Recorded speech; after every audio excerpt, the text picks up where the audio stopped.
AI doesn't exist in a vacuum. It exists within the geopolitics of our time. And which is why I referenced if you had asked this question just 2, 3 months ago, the answer could have been different. For so many reasons. We are all aware of the geopolitical landscape or climate we are in right now. There's I'll say huge rollback of some of the progresses we have seen in multilateral governance in the last few years. And Mhm. that is telling not just for AI, obviously, but for technology governance generally. So this is why I say it's difficult to answer. I mean, obviously, there have been like so many progress in the last few years.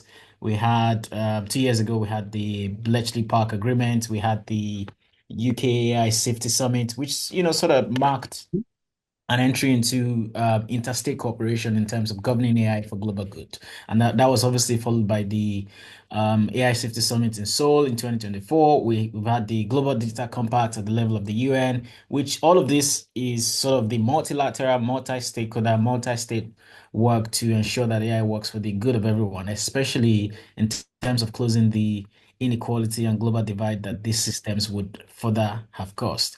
But obviously, we are seeing a different body language now. I mean, there's always been cutthroat competition in the field, but it's just that now this is coming at a higher scale than we've anticipated. Obviously, with some of the um, strong support for big techs, which I mean, that we're seeing from the White House and some of the responses from China as well, and even the EU, gearing up itself to be competitive in the field. Mhm. Um, I mean, obviously, it's a good thing for innovation. The problem is we tend to, I mean, the way states go about these things tend to be less cognizant of some of the most important risks, especially to people who are marginalized, to people who don't have as much of a voice in governance and setting the rules. So it's kind of hard to say whether we'll be in a good place. But I also don't want to be a prophet of doom either.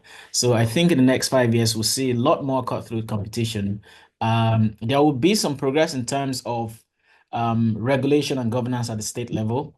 I'm not sure whether we'll be reaching a good consensus at the international level. And obviously, in the next 5 years, we'll be seeing more massive advancements in AI development, really, more than policy could catch up with. So I And think that's what I'll say. Yeah. yeah, let me put this. You're already going towards where heading towards. Yeah. Now, let's put it this way. Let's say AI security policies vary across regions. I mean, what are those key governance model that nations should adopt to ensure responsible AI use?